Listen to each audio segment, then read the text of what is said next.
ई तू हमरा के कोना पार्क में लेके आ गेल हम बड़े-बड़े बार वाला लफुआ घुमत रहसन। ते टेंशन काहे लेते रे पगली ई सब हमार चेला चपाटी होसन हमार नाम सुनते कनी के पार्टी में मुद्दे होसन चल ले बे सही में का पूरा करा तो चल तोरे घुमाओ तनी एजा कोनो गुंडा गा नहीं ले पगली सब बंचो खाते तकी हसन कोनो कुछ ना पड़ी चल है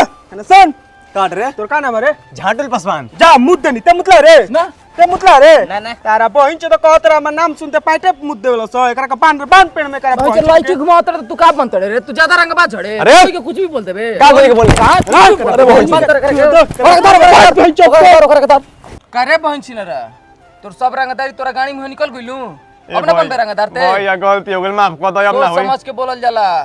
जाइल अरे हमरा नाच देखे के मन करता ओ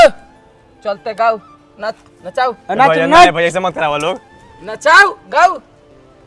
कौन गाना गाई प्रमोद प्रेमी के गाना नचबू ना खरियानी में तो बचबू ना समियाना में गाँव रे गवाओ नचवाओ यार गाओ नचबू ना खरिहानी में तो बचबू ना समियाना में एकरा का नचाओ नचबो करिया गइबो करी यस यस खोल एकरा के ए मर्द क्या करता हो जरा मर्द तू लोग है ना गाओ नाच दोनों जरा आसन चल तू गाओ गाओ गाओ नाच केसरिया गाना गाओ नाच केसरिया के कमरिया करेला पलो पिलाली पप लागे